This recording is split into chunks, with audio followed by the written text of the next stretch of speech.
Olá, estamos na nossa aula de número 5, as qualificações para a liderança da igreja, em 1 Timóteo capítulo 3 e Tito capítulo 1. Já estudamos, ou pelo menos já vimos, o conteúdo do curso, as questões, definições, necessidades. Estamos fazendo algumas considerações. Em breve trataremos das qualificações propriamente ditas e a conclusão. Fizemos algumas perguntas, algumas questões que mexeram um pouco com a nossa cabeça, com os nossos conceitos, embora não tenhamos respostas fáceis, mas pelo menos pensamos nesses assuntos. Abordamos algumas definições de bispo, presbítero, pastor, guia, líderes e até diáconos, que não é o caso do nosso estudo.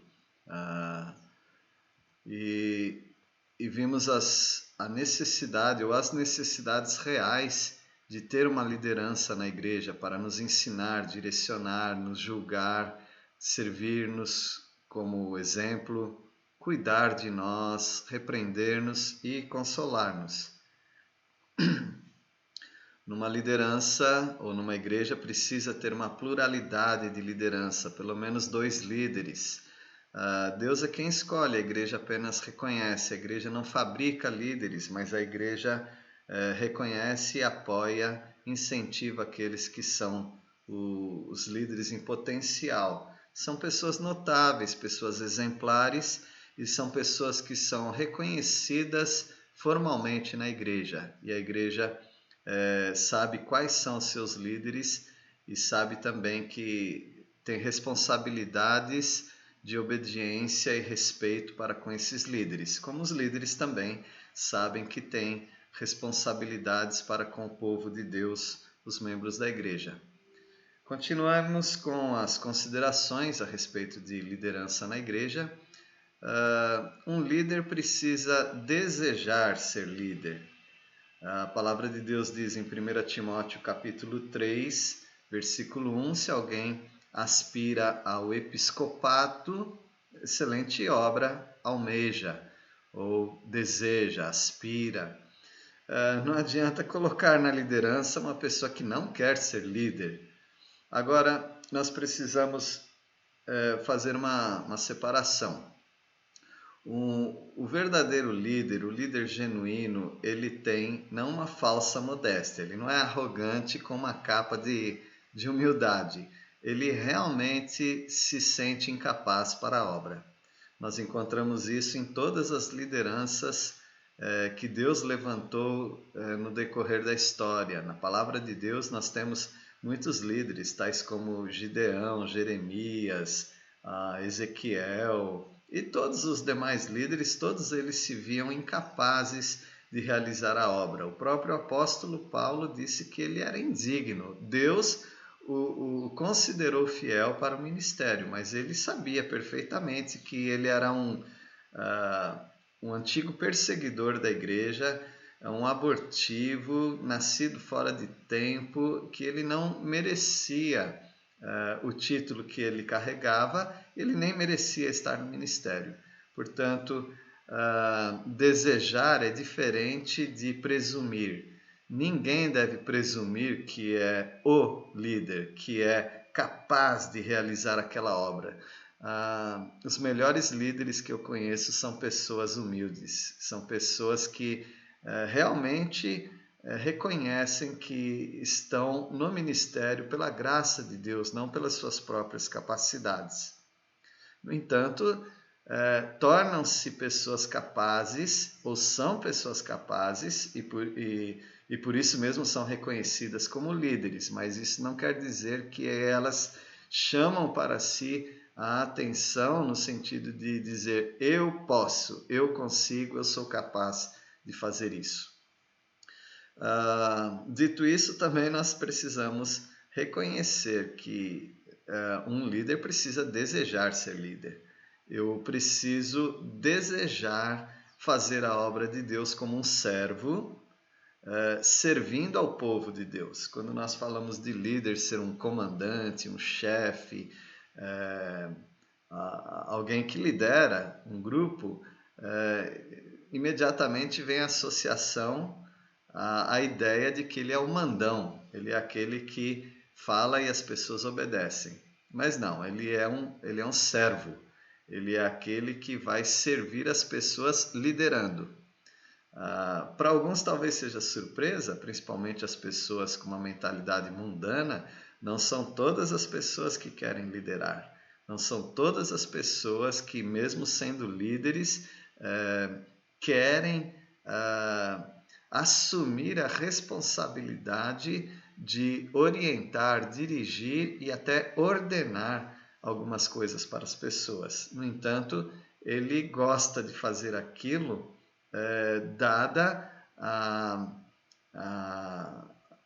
a responsabilidade e o privilégio também que Deus, o próprio Deus, deu para essas pessoas. Então é nesse sentido que um líder precisa aspirar, uma pessoa precisa aspirar, desejar ser um líder, com aquele sentimento: eu gostaria de ser um líder, eu sei que pela graça de Deus eu posso ser, em mim mesmo não há capacidade, mas eu desejo servir a Deus sendo um líder. Isso é plenamente satisfatório. Ninguém deve criticar pessoas que desejam ser líderes espirituais. Claro que as atitudes dele justificarão essa pessoa estar na liderança ou não. Bom, normalmente um líder não é remunerado, mas em algum caso específico, sim, ele pode e inclusive deve ser remunerado. A palavra de Deus nos diz em 1 Timóteo capítulo 5, versículos 17 e 18. 1 Timóteo 5, 17 e 18. Devem ser considerados merecedores de dobrados honorários os presbíteros que presidem bem, com especialidade os que se afadigam na palavra e no ensino, pois a Escritura declara: não amordaces o boi quando pisa o trigo, e ainda o trabalhador é digno do seu salário. Nós não estamos falando de enriquecimento através da fé. Nós não estamos dizendo isso. Nós estamos dizendo que pessoas precisam ser honradas. A palavra honra, ela nos remete no Novo Testamento, quando fala das viúvas e quando fala também desses líderes que se afadigam estudando a palavra de Deus para dar o melhor para o rebanho. A palavra honra está ligada à palavra honorário. Então, dobrados honorários não quer dizer que ele deve ganhar o dobro dos membros da igreja. Simplesmente quer dizer que ele deve ser plenamente suprido, ou seja, essa pessoa recebe dinheiro da igreja. Esse dinheiro, poderíamos dizer que é um salário. Tecnicamente, algumas igrejas chamam de prebenda, que é a oferta, a remuneração para os servos de Deus, no trabalho religioso, no trabalho da igreja. O apóstolo Paulo puxa lá da lei de Moisés, do Antigo Testamento, o princípio de não amordaçar a boca do boi enquanto ele está pisando o trigo e fazendo um serviço para o administrador da fazenda, mas ele também está comendo alguns bocados.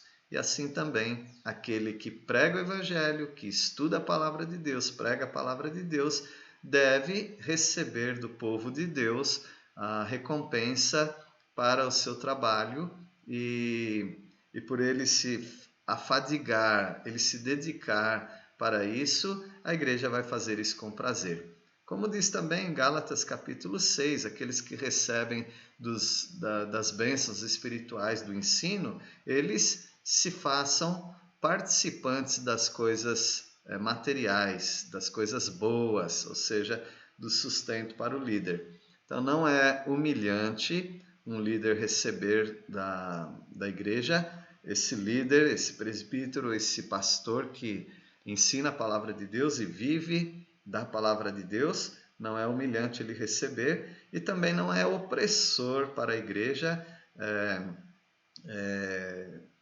pagar ou remunerar esses líderes específicos. Agora, é claro, Uma pessoa, apenas por ter o título de líder ou presbítero na igreja, ele não vai receber um salário por causa disso. Ele tem o seu emprego, ele tem as suas fontes de renda. É simplesmente aquele que deixou o seu trabalho, costumeiramente chamado trabalho secular, para se dedicar às coisas de Deus, à oração, ao estudo da palavra, ao enriquecimento intelectual, das teologias, do ensino bíblico. Portanto, é um caso bem específico. Um líder não está acima de qualquer suspeita, como algumas pessoas talvez pensem. Nunca tocar no servo do Senhor. Você tem a cobertura espiritual desse líder. Se você sair debaixo dessa cobertura, você está amaldiçoado. Não, não, não. Não vamos usar o ministério, usar a liderança da igreja para causar medo nas pessoas, para causar ou escravizar as pessoas. Sim, um líder pode estar debaixo de alguma suspeita.